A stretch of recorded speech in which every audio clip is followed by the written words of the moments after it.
welcome back to my channel. So today, as you can see or not, depending who's watching, I am in my kitchen and I am going to be making chocolate mint cookies. Now, by the time this video goes up, it will be after Christmas, but the beauty of this recipe is, you don't have to make it for Christmas, you can make it for New Year, for if you've got people coming over, or you can just make it whenever you want. There's not really a time of the year where it's most appropriate to make cookies, but for some reason people seem to associate Christmas with cookies. So here I am making cookies. If you want to see any other cookie recipes, last year I did a chocolate orange cookie recipe. Little disclaimer, I've never done this recipe before, so if I act like I don't know what I'm doing, it's because I am. And I'm doing this all from memory, and it's my first time baking blind. So if I pause because I don't know what something is or the measurements, and I have to ask my beautiful assistant who's on the other side of the camera, she will be passing me the ingredients and making sure I'm doing it right, then that's why. So right now I've got my bowl in front of me, and in my bowl I have 100 grams of soft butter and 150 grams of brown sugar. Brown sugar, if that's any different from normal brown sugar, I don't know. So I'm just going to cream the two together in my bowl, and creaming is just a fancy word for take your wooden spoon and poke at the butter and mix the sugar and the butter together. If you want a little tip on how to make this easier, if you set the butter out maybe 5 minutes before you start baking, then the butter will be softer, so it'll be easier to mush up. Now that I've broken the butter up a little bit, I'm just using my fingers and squeezing it all together and breaking the butter up further. It's just easier using your fingers. It doesn't matter if you're visually impaired or you're fully sighted. Getting your hands in there, it's easier, you can feel things more, plus the heat of your hands melts the butter quicker. So hands are a very underrated tool when it comes to baking, and we all like to get a bit messy. Just make sure no sugar is left behind. Once you have creamed all the butter and the sugar together, it should look like this, if the wooden spoon wasn't in the way. It should look like this. It feels a lot more hard and goopy and gritty, but that's good, that's what we want. So the next step is to put a teaspoon of vanilla extract in, so I'll let my lovely assistant do that, because I think it's over there anyway. And in it goes.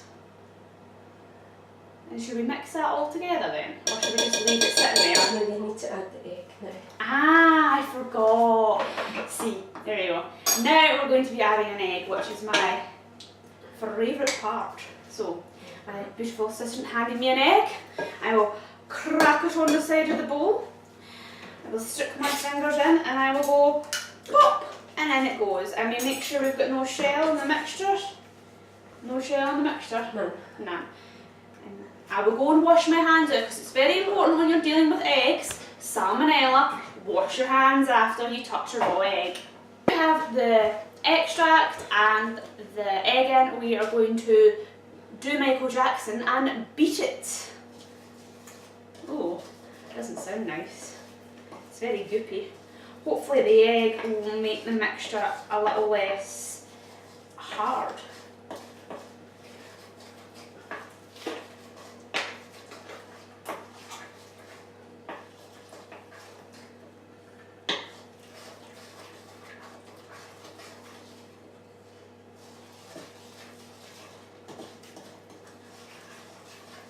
We've beaten in the egg and the vanilla, and my mum's having a shot because I'm a weakling. The next stage is we are going to add plain flour. I think it's 100 grams of plain flour, yes? Yeah, you're going to add 100 grams of plain flour.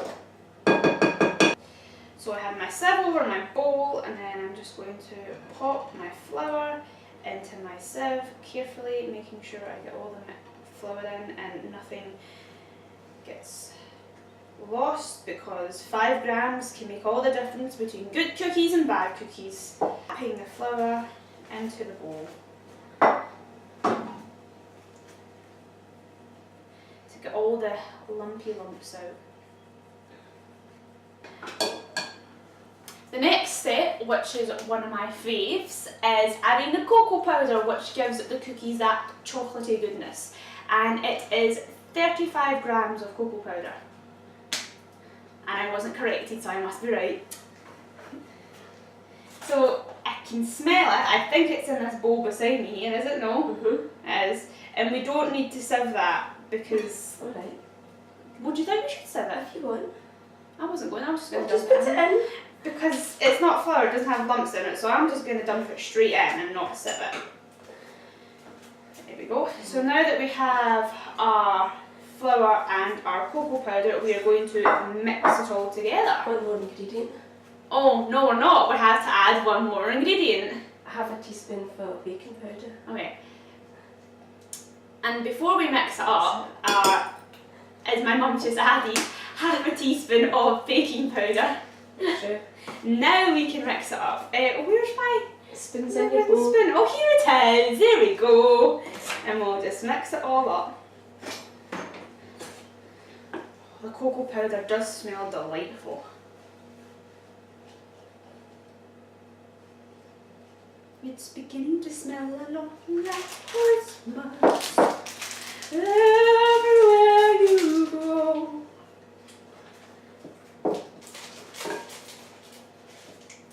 So once you mix it all together, it should look something like this, and it should smell beautiful.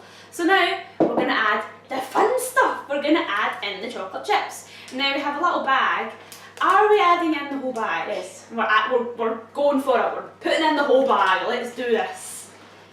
Put it in. Way. And then we're mixing them together, I'm guessing? Yes. Where is my spoon? Oh, it's in the bowl. It's stuck in the bowl. Oh, look at this. That's the consistency you want to achieve. Get the chocolate chips Rock in. solid. Oh, I've got a problem here. Can I just so now that we have our mixture, it looks something beautiful like this. So I'm just rolling a ball. It's a bit big, so I'm taking it over. Rolling a ball and flattening it out into a circle shape. And try and peel it off my hand because it's very goopy without it breaking. And place it onto the tray.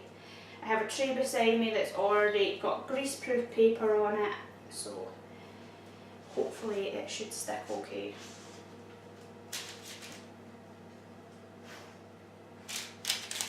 If I can find the tray. Ah, here we are. One cookie is on. And you've got to make sure that when you're putting your cookies on the tray that there's quite a little distance between them, otherwise when they're cooking they're going to expand and they're going to stick to each other. Yeah. Every time I bake something like that happens to me, so bear that in mind.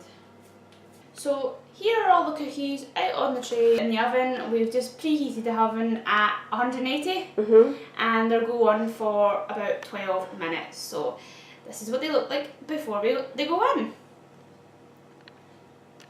Go for it. So that's the cookies out the cooker now, and this is what they look like all cooked. So now what we're going to do is we are going to make the mint part, because you're probably wondering, I thought they were mint chocolate cookies. Yes, we are going to make the mint glaze or icing to go on the top now, and I'll show you how to do that. So we're just over at the cooker now, and I've got my little pink pot and I've got my sieve, and in my sieve I've got 75 grams of icing sugar, which I am just carefully sieving into the pot because it's quite a small pot and I don't want to get any of the icing sugar all over the cooker.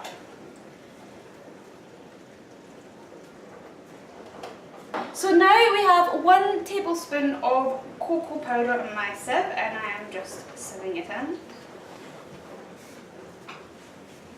So I've just added 2 teaspoons of boiling water and I'm just mixing it all together now before it sticks. Sorry I never done that in camera, but I can't really measure out 2 teaspoons of boiling water without burning myself, so that was tricky. Now I'm putting in the peppermint. And now we're putting in a 1/4 teaspoon of peppermint extract, which is what will make it all minty. Hopefully it's enough.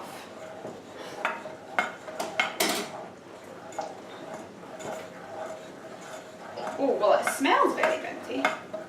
I'm just taking our icing mixture and I'm just kind of sprinkling it somewhat on the cookies, and absolutely nothing went on that cookie. It's very difficult when you can't see. You just have to use the force. Oh, there we go. There's something on that.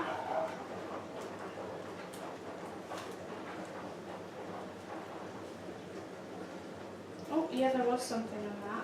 I'm using my fingers to spread it around a little bit because why not?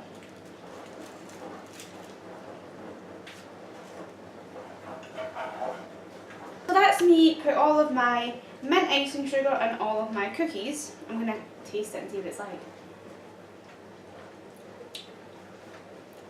It does taste like mint, but if it was me, I'd maybe put a little bit more mint in.